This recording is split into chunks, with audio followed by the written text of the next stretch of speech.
السلام علیکم ورحمۃ اللہ وبرکاتہ۔ پیارے بچوں، آج کا ویڈیو جو آپ کی خدمت میں پیش کر رہا ہوں، یہ آپ کو صرف میمورائز کرنے کا مقصد کے لیے میں اس کو پیش کر رہا ہوں، کہ کافی سارے بچوں کو مشکل ہوتی ہے اردو ادب سے متعلق جو عام معلومات ہے اسے یاد کرنے میں۔ تو اس کے ہم 4 پارٹ کریں گے۔ آج کا پہلا پارٹ ہے ادبا کے نام اور ان کی تصنیفات یا تالیفات۔ تو دیکھیے، پہلا ہمارے سامنے عصمت خانم چغتائی، جنہیں عصمت چغتائی بھی کہا جاتا ہے۔ ان کی تصنیفات یا تالیفات ہے 3 اناڑی، کلیہ، شیطان، ٹیڑھی لکیر۔ شمیم حنفی، ان کی تصنیفات ہے کٹا ہوا ہاتھ، بھوتوں کا جہاز۔ فاروق سید، ان کی ہے ماہ نامہ گل بوٹے، چھوٹی سی بات۔ یوسف ناظم، ان کی ہے دیواریے، سائے ہم سائے، پلک نہ مارو۔ احمد اقبال، ممبئی سے، ان کی ہے میرا شہر میرے لوگ۔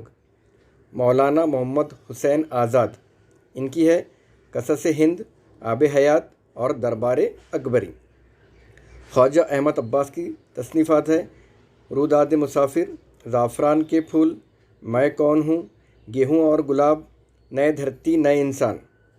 مشتبہ حسین کی ہے جاپان چلو جاپان چلو۔ قطع کلام، آدمی نامہ، سفر لخت لخت، اور انہیں پدم شری ایوارڈ سے بھی نوازا گیا ہے۔ آصف فرخی کی ہے چیزیں اور لوگ، شہر بیتی، اسم اعظم۔ ان کے بعد کے ادیب ہیں ہمارے کرشن چندر کی تصنیفات ہے ایک گدھے کی سرگزشت، الٹا درخت، شکست ہم وحشی ہے، ہوائی قلعے۔ انہیں پدم بھوشن ایوارڈ سے نوازا گیا ہے۔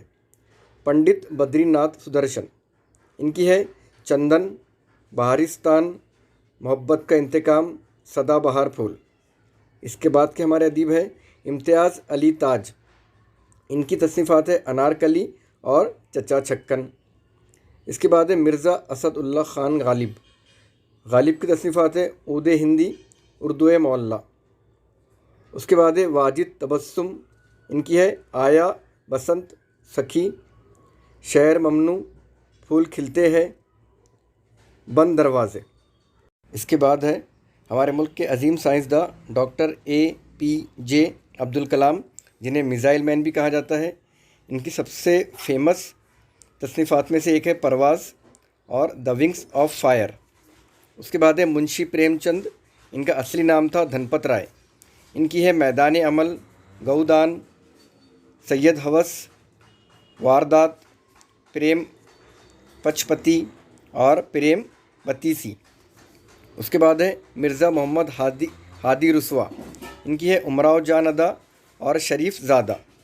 اس کے بعد ہے احمد شاہ بخاری، جنہیں پطرس بخاری بھی کہا جاتا ہے، ان کی ہے پطرس کے مضامین۔ اس کے بعد ہے سر سید احمد خان، ان کی تصنیفات ہے آثار سنادید، اسباب بغاوت ہند، مضامین، سر سید اور ماہنامہ تہذیب الاخلاق کے یہ مدبر تھے۔ اس کے بعد ہے محمود الرحمن فاروقی ندوی، ان کی ہے دریائے نیل کے کنارے کنارے، ناقابل یقین جاپان و چین۔ پھر ہے مسرور جہاں، ان کی تصنیفات ہے دھوپ دھوپ سایہ، پرندے کا سفر، تیرے میرے دکھ، تابہ اور پیکر۔ اس کے بعد ہے حسن منسا، ان کی ہے 1857، نکات اور جہاد، ریڈیو نشریات، آغاز و ارتقا۔ اس کے بعد ہے سید حیدر بخش حیدری، ان کی ہے لیلا مجنوں، طوطا کہانی، آرائش محفل۔ پھر ہے اگلے ادبا ہمارے عبد الحلیم شرر، ان کی ہے فردوس بری، گزشتہ لکھنؤ، مقالات شرر، مضامین شرر۔ اس کے بعد ہے راجندر سنگھ بیدی، ان کی ہے ایک چادر میلی سی، دانا و دام، کوکھ جلی اور گرہن۔ اس کے بعد ہے سلام بن رزاق، ان کی ہے شکستہ بتوں کے درمیان، اور انہیں ساہتیہ اکادمی انعام سے بھی نوازا گیا ہے۔ اس کے بعد کے ادیب ہیں محمد علی، جنہیں طالب زیدی بھی کہا جاتا ہے۔ ان کی تصنیفات ہے جغرافیہ ابن آدم، سلسلہ، پیلا پتھر، شعلہ۔ اس کے بعد ہے ڈاکٹر اطہر پرویز، ان کی تصنیف ہے ادب کا مطالعہ۔ اس کے بعد کے ادیب ہے علی عباس حسینی، ان کی ہے تصنیف میلا گھومنی، باسی پھول، ہمارا گاؤں۔ اور ہمارے آج کے آخری ادیب ہے ڈپٹی نذیر احمد، ان کی تصنیف ہے توبۃ النصوح۔ انہیں شمس العلماء یہ خطاب سے نوازا گیا ہے۔ انشاءاللہ اگلا ویڈیو رہے گا شعراء کے نام، تخلص اور مجموعہ ہائے کلام۔